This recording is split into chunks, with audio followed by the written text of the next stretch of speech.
When the laughter ended, his nights began.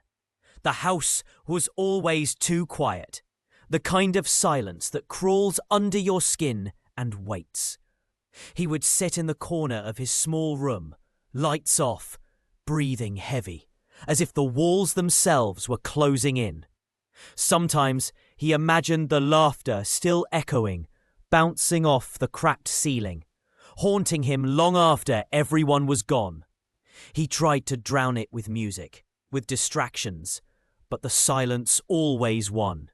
And in that silence, his thoughts grew teeth, sharp, merciless, gnawing at every fragile piece of who he was. He wasn't just lonely. He was becoming hollow. He wasn't the kind of man you'd notice twice. His face carried no sharp beauty, no charm that lingered in memory. Only tired eyes, too old for his age, and a mouth that never learned how to hold a smile without trembling. His clothes were plain, worn down at the edges, as if even fabric refused to serve him with dignity. In the crowd, he looked like background noise, the person you'd use to fill silence, to throw your cruelties at without consequence. But alone, in that dim mirror he kept by the bed, his reflection was a stranger. Pale skin stretched thin over bones of exhaustion, veins etched like quiet maps of grief. There was no fire in him yet, only the smoke of something smouldering, waiting, aching to ignite. The world around him was no kinder than the people inside it. His apartment sat on the edge of a street that never truly slept, neon lights flickering like nervous eyes, broken sidewalks littered with cigarette butts and forgotten prayers. Inside, the walls were stained with years of neglect, paint peeling in slow surrender. The air smelled of dampness, of lives that had rotted quietly behind closed doors. Even the furniture seemed exhausted. A sagging mattress, a table scarred by burns and spilled drinks, a single chair that creaked like it wanted to confess its age. The city outside laughed in its own cruel way, sirens wailing, drunken shouts, laughter that carried no warmth. Every corner reminded him he was trapped in a cage too big to escape, yet too small to breathe. He never chose these people. Life threw them at him like broken glass. They came in different forms. Friends who laughed too loud at his expense. Relatives who wrapped their cruelty in advice. Strangers who spotted weakness the way wolves smell blood. There was one who always leaned too close when he spoke, eyes glittering with mockery, waiting for him to stumble over words. Another loved to turn every small mistake into a spectacle, clapping their hands as if his pain was entertainment.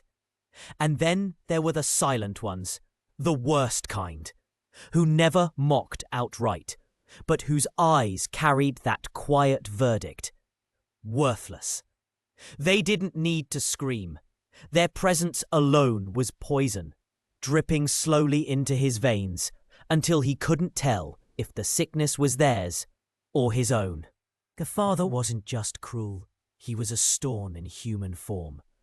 His nights were drenched in cheap whiskey, his mornings in silence thick enough to choke on. The house bent to his moods. If he slammed the door, the walls trembled. If he cleared his throat, everyone froze. He sat at the kitchen table like a king without a crown, staring into his glass as if it held all the answers.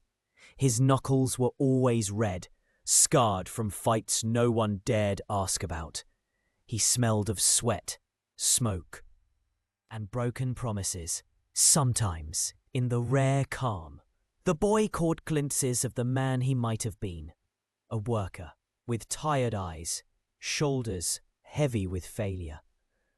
But those moments vanished, the second rage returned, filling the air with curses sharp enough to cut skin. and every word, every blow, every silence was shaping the boy, carving lines into his soul. Not lessons of love, but lessons of fear. Lessons that would one day turn into something darker. At night, the father's footsteps were louder than thunder. The boy would count them, one by one, like a prisoner waiting for the guard to pass. Sometimes silence was worse, because silence meant the storm was gathering. The father's shadow stretched across the boy's room like a curse. He didn't need to raise his voice anymore. His presence was enough to poison the air. The boy learned early. Don't breathe too loud. Don't move too fast. Don't hope too much. What scarred him most wasn't the yelling. It was the unpredictability. One night, a joke could make his father laugh. The next, the same words could bring a fist across the table. The boy lived in a roulette of fear, spinning the wheel every time his father's eyes met his. And deep down, beneath all that terror, a seed was planted. The boy didn't just absorb the pain. He memorized it. Like fire waiting for fuel. Like rage waiting for its turn. Years passed, and the boy grew taller, but the shadows in his eyes only deepened. The streets he walked were sharper now, corners full of sneers and laughter that wasn't kind. He had learned to keep his head down, to slip past the cruelest without notice, but nothing could erase the memory of his father's eyes. That memory made him cautious, too cautious. The moment someone pushed too far, he flinched, stumbled, whispered apologies he didn't mean. And in those stumbles, predators waited. A group of older boys, voices rough and cruel, saw his hesitation like a beacon. They cornered him one afternoon in the empty lot behind the crumbling gym, taunting, shoving, laughing at the weak boy who still trembled at every insult. He could feel his own pulse pounding, every nerve screaming to run. Yet part of him, deep, quiet and burning, began to notice something. Every shove, every jeer, every smirk was feeding a fire he hadn't allowed himself to feel before. He didn't fight yet, not openly. But the anger, the hunger for control, the refusal to break, these things took root, slowly, quietly, beneath the surface of trembling hands and a bowed head. He wanted to belong. He wanted to laugh at them, to feel for a moment that he wasn't a target anymore.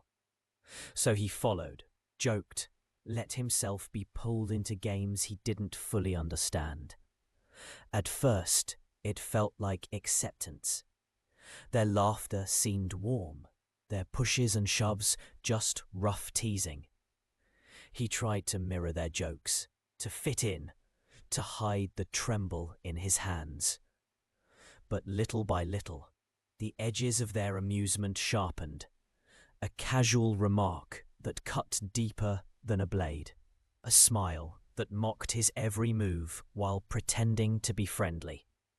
He laughed too, swallowed the hurt, thinking it was all in good fun. Sometimes, late at night, he would replay the day in his mind, the small humiliations he'd laughed off, and wonder why they left a hollow ache in his chest. He couldn't name it yet, couldn't see it for what it was.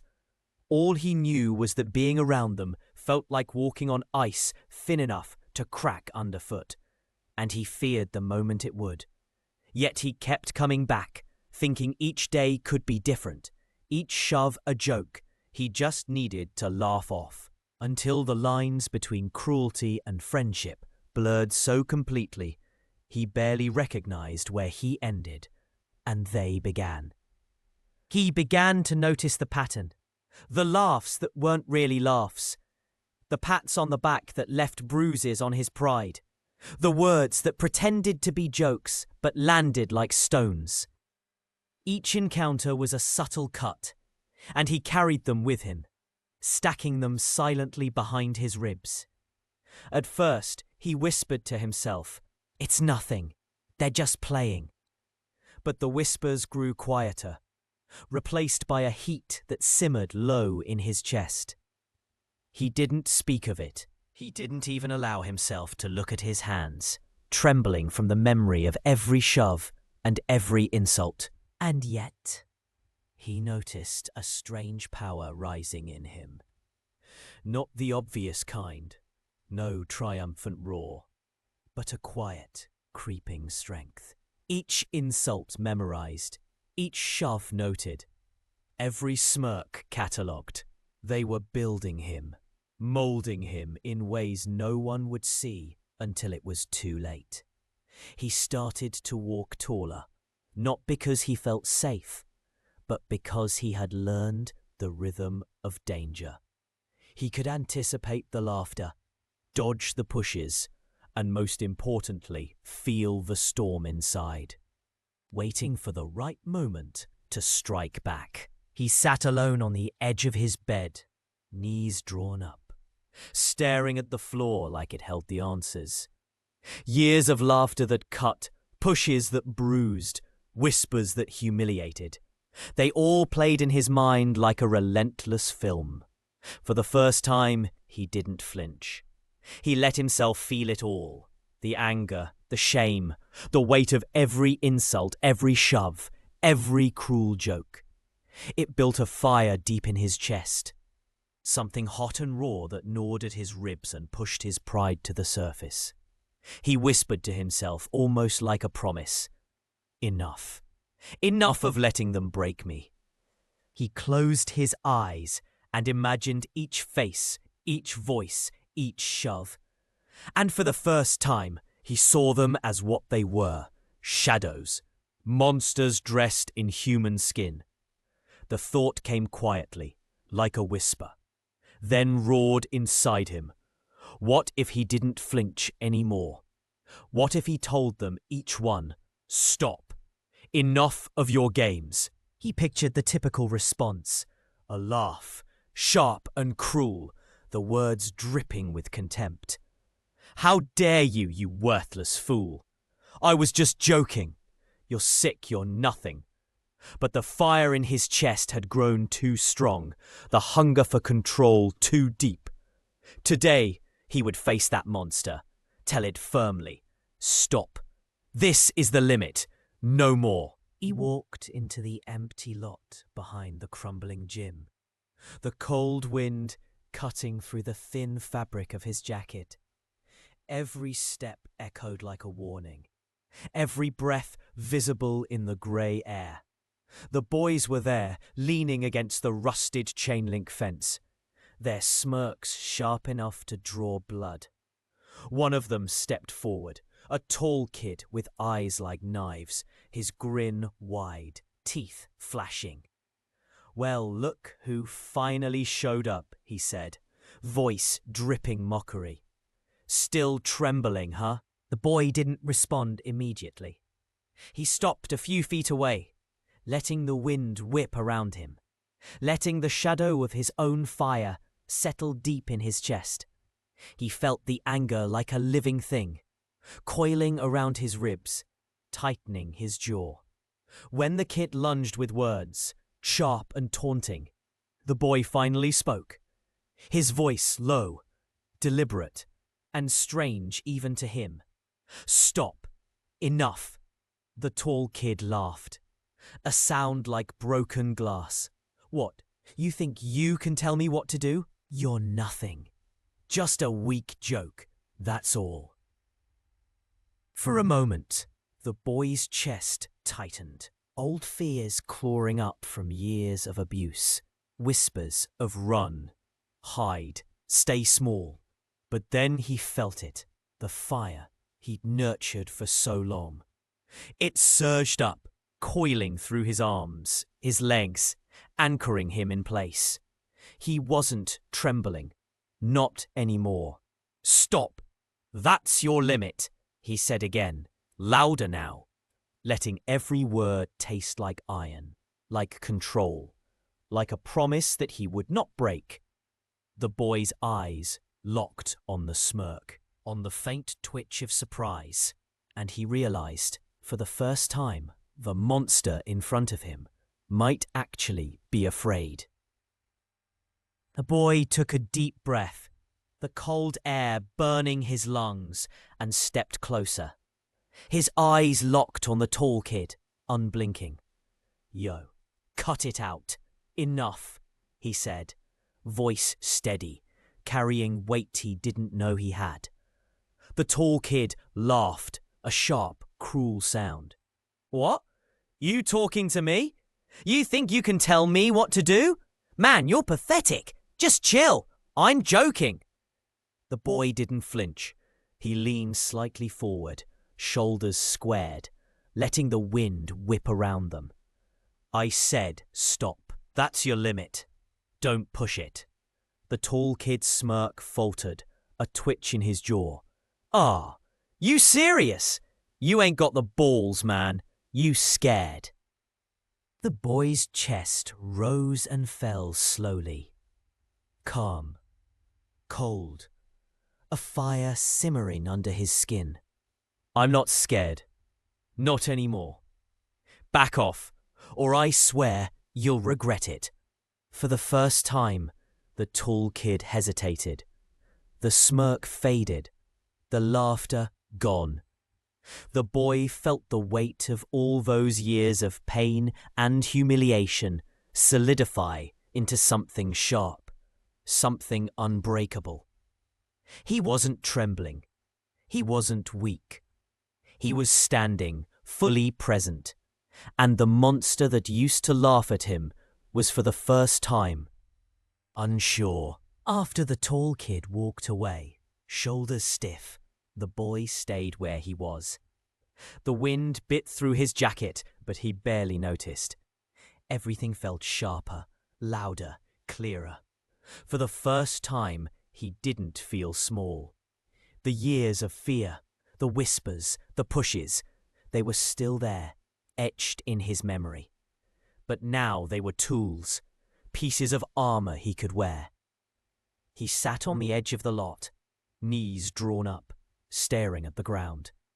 And as he replayed every moment, every insult, every shove, he noticed something new, a calm, cold fire inside. It wasn't anger anymore. It was control, patience, strategy.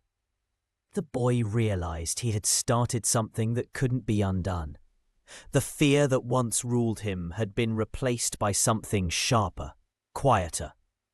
He could feel the boundaries of his own power, like the edges of a blade hidden beneath skin, ready to strike if crossed. And for the first time, he smiled. Not a happy smile, not a relief.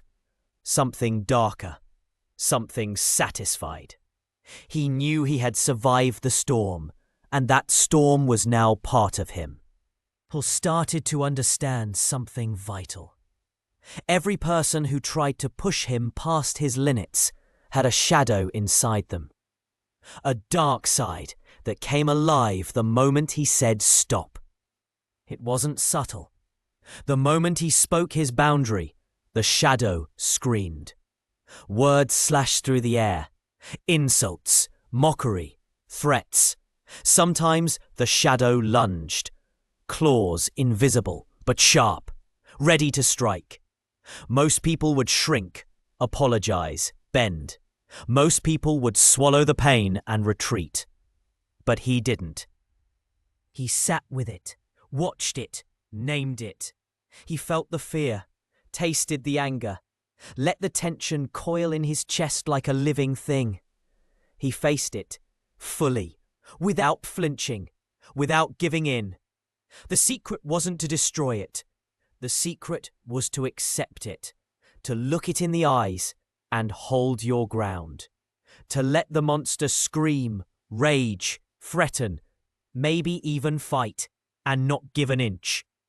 It was terrifying, yes. It burned. It shook him.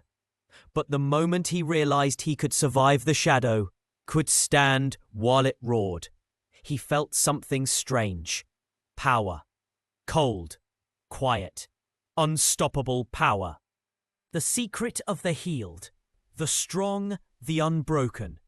They face the dark side, the monster in every person. Do not fear it. You too have a dark side. But the difference between you and others is that you hide it. You're afraid to show it. Show the monster inside you. Do not let anyone touch your dignity. Do not forgive those who diminish your value. Learn the art of detachment, of self-reliance. Listen, this is not easy, we know. But keeping your dignity is not cheap. You will pay a heavy price for it. It doesn't matter if you win the fight with your hands or with words. The most important thing is that you said, "No, stop. I know your sick game, idiot." And so it ends.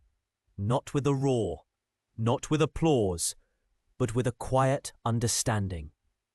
The fire inside him burns steady now. A cold, sharp reminder that he survived, that he learned, that he will never bow again. Remember this, whoever watches. Stand for yourself. Face your monsters. Do not bend. And if you feel the weight of the world laughing at you, at your pain, at your scars, smile back, because the monster inside you is awake. If you want more of these shadows, more truths, more fire, don't just watch. Hit that like, subscribe, leave a comment. Show that you too refuse to bow.